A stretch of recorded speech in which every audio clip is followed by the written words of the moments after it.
2019 Mercedes-Benz CLS First Drive Review, Joy Story. Suave is the middle name of the new CLS.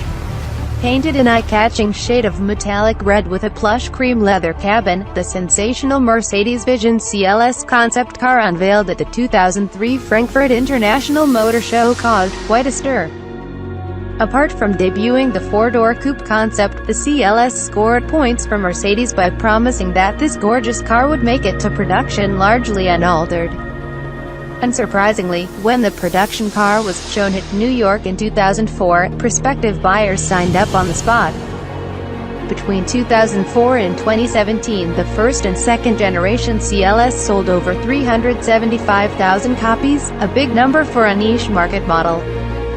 Traditionally, the CLS is based on the E-Class platform and uses the same mechanicals apart from a more sporting version of the chassis.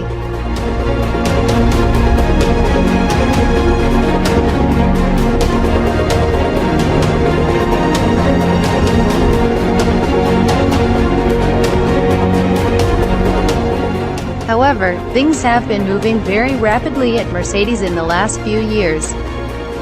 With the shift towards greater electrification and the adoption of partial 48-volt systems first seen in the revised S-Class in 2017, the third-generation CLS debuts with many new features that the E-Class will only receive when it receives its facelift late next year. The third-generation CLS is a much smoother car to look at than its predecessor, which was incidentally designed at Mercedes' Advanced Design Center in California.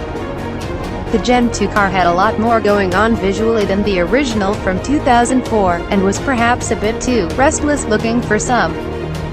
This latest car follows Gordon Wagoner's sensual purity path by removing as many lines as possible, relying more on form, proportion and fine detailing for effect. One advantage of this is reduced surface drag, and the new CLS has a class-leading drag coefficient of just 0.26. The timing of the press drive event just before the Geneva Motor Show was such that the new M264 turbocharged four-cylinder gasoline motor that replaces the existing M274 unit had not yet completed its homologation testing. Because of this, while we had 25 six-cylinder gas and diesel test cars available, only two four-cylinder cars were on site. Both wore the optional AMG styling package, but with no model designation, and only those alert enough to realize they were there got to drive them. The four-cylinder gas model will be called the CLS 350.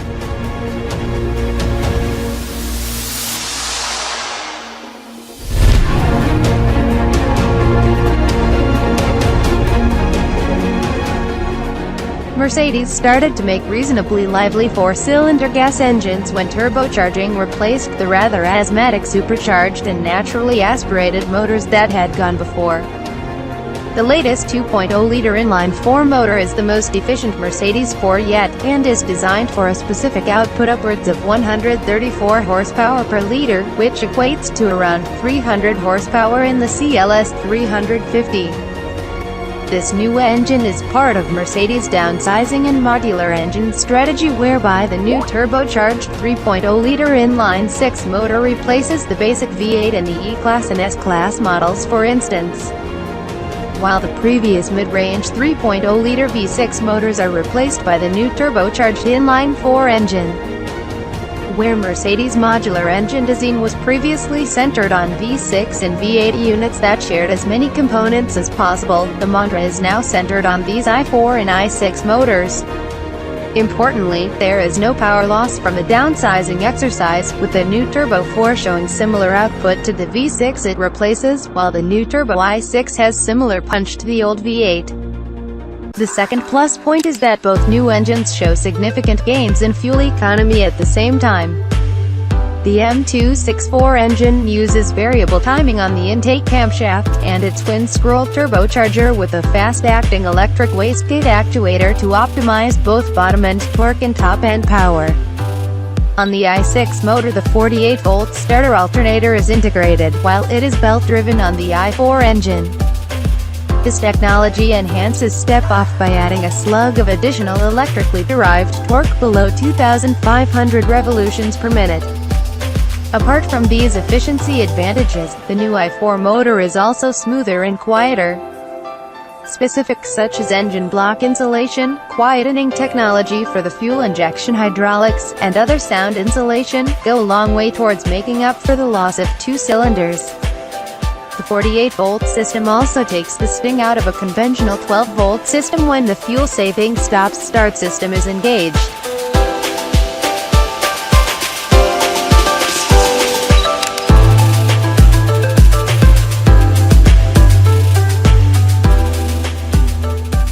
Stop-start is much more noticeable on 4-cylinder engines, especially diesels, but the high torque and current capability of the 48-volt system helps the engine restart as seamlessly as the pre-engaged starter on a V12 motor.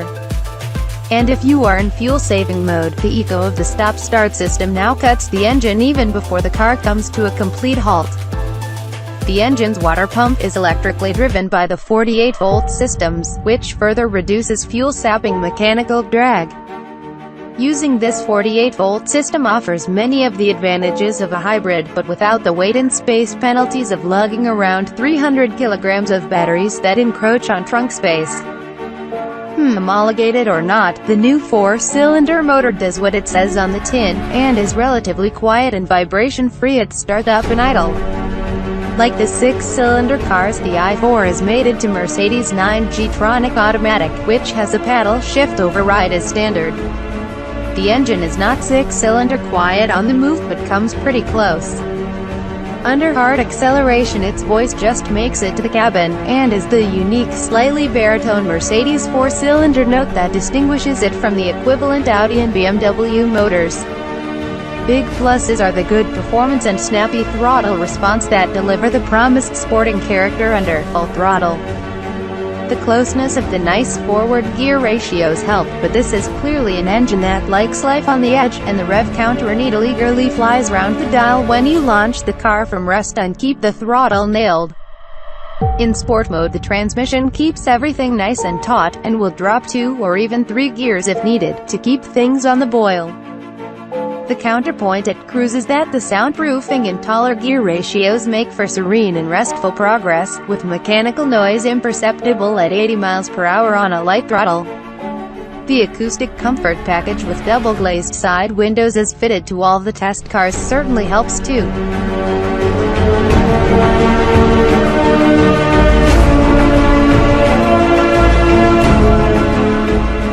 Where the CLS 53 AMG rode on air suspension, the 4-cylinder test cars were equipped with the middle option of steel springs with adaptive damping. Wearing the optional 19-inch wheels, this car exhibited taut handling and an impressively comfortable ride that frankly was 90% as good as the air suspension. The excellence of the new i4 motor in the CLS no longer makes this the entry-level poverty model. Good performance, sporting response, coupled to impressive refinement are all strong suits of this new engine, whose potential fuel economy in normal driving is indeed something to write home about. The V6 engine 43, and now the new i6 engine 53 models have been nicknamed AMG Light for the fact that they bring the passion and performance of AMG to a less hardcore package that many people prefer for everyday use. And of course these models are also more affordable. In their time, the 367 HP turbocharged V6 and 4MATIC drivetrain made the C43 and E43 AMG my personal favorites for their fine balance of comfortable performance for everyday use, and their own silk-ripping V6 soundtrack. Also, until the advent of 4MATIC Plus and the E63 AMG, the 43 model stood out as cars you could use all year round no matter where you lived. With the debut of its 53 models, AMG ramps up this concept with its tuned version of the turbocharged and electrified 3.0-liter i6 motor that debuted in the facelifted S-Class last year.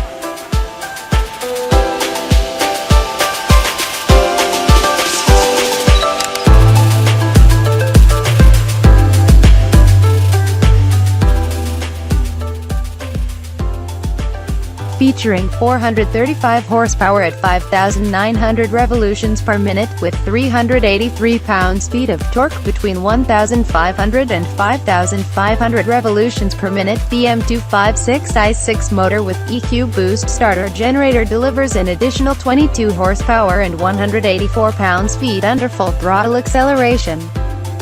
With 4WD traction, the CLS 53 4MATIC Plus rockets to 62 miles per hour in just 4.5 seconds, but top speed is electronically limited to 155 miles per hour.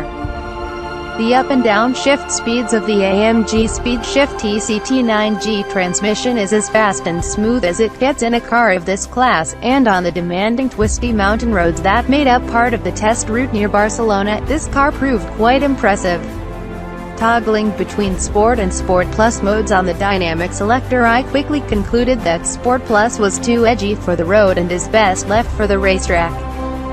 Sport mode is just right for fast road use, and the great thing is you can combine that setting with the air suspension in Comfort or Sport 1 or Sport 2 modes, and the gearbox in Manual or Sport. Individual mode allows you to then lock these settings in for your different driving moods, or indeed different drivers.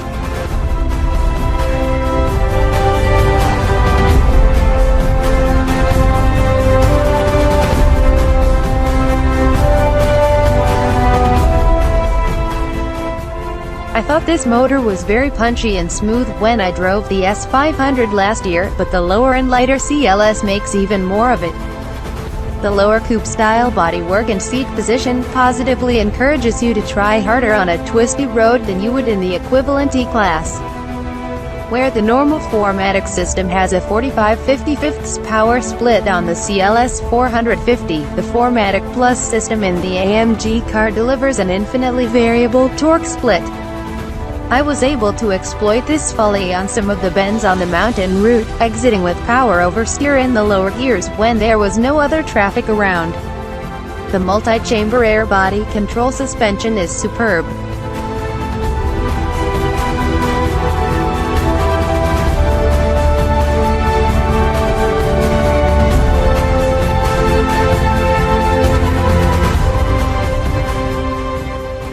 Although the AMG version is calibrated more towards performance, it still retains impressively comfortable secondary ride around town, coupled with iron-fisted body control and low cornering roll at higher speed in Sport mode. In fact, I used Sport as my default mode as the ride. Even on the 8.0J and 9.0JX 19-inch alloys with 245/40th ZR19 and 275/35th ZR19 tires, it was very comfortable. On that note, as this is a full 5-seater, I elected to sit in the back for a while to see just how comfortable the rear seat is. The ride was easily as good as the equivalent E-Class, but headroom might be marginal for anyone over 5 feet 10 inch or so. At 5 feet 8 inch tall, I was 2 inches off the headliner. On the downside, as with many AMG cars, you do hear an exhaust resonance in the back, and the CLS 53 is no exception. Some people might enjoy the sound while others might not. Both my test cars came with the basic Burmester audio system. There is a high-end 3D system with additional speakers in the roof and more power, but it costs over 4,900 euros in Germany. The basic system is around 850 euros, fantastic value given it produces a clear and focused sound with rich musical tones. It is particularly good on vocals, and the texture of individual instruments on well-recorded jazz groups or chamber music comes across particularly well. The new CLS 53 4MATIC Plus is an exceptional car for its looks, quality and performance, while even the entry-level 4-cylinder CLS is a worthy contender. The gap between this third-generation CLS and the equivalent E-Class has never felt greater.